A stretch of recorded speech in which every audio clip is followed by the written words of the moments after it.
为支持在地农民实践对产地到饭桌的理念，市府农业局甲着新化区农会来合作，共同推广国产的美食，以着新化地区特色的农产为主轴，选用大坑地区盛产的麻竹笋，甲着台南改良场培育的台南16号月光面，料理成在地风味的竹笋咸饭，邀请着民众现场来品尝。农业局一定会叫咱新化这农民徛做伙。咱即届的活动最有意义，是因为咱改良场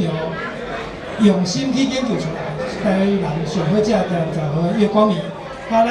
台南上好食的麻竹笋就是咱新化强联手做出来料理，一定大家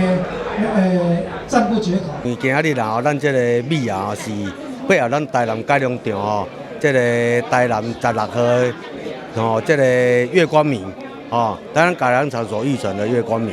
啊，竹笋是咱在地咱山区食的麻竹啊笋咱来做这个做这个结合是做这个咸饭啦这个竹笋的咸饭。那么竹笋的咸饭就是因山区在地因过去每3档拢会办这个担饭担担饭担因这个竹笋的咸饭是必须要有的啦所以咱今日来推广这个美食料理就是含山区的竹笋，含改良场的这个16号月光米来做结合所以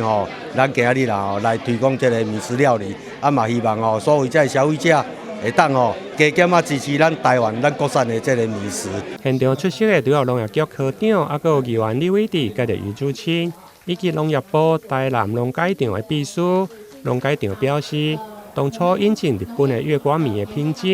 因为台湾甲着日本的日照无同，月光米适合地的日照。经过近年来不断的改良，导入长日照的基因，目前台南16号月光米已经达到95%成分，甲着日本的品质同款。现场除了美食的推广，另外农会甲着农业局嘛颁奖表扬。今年得到全国银影笔头顶奖的在地得主和梅香。台南新闻林根采访报道。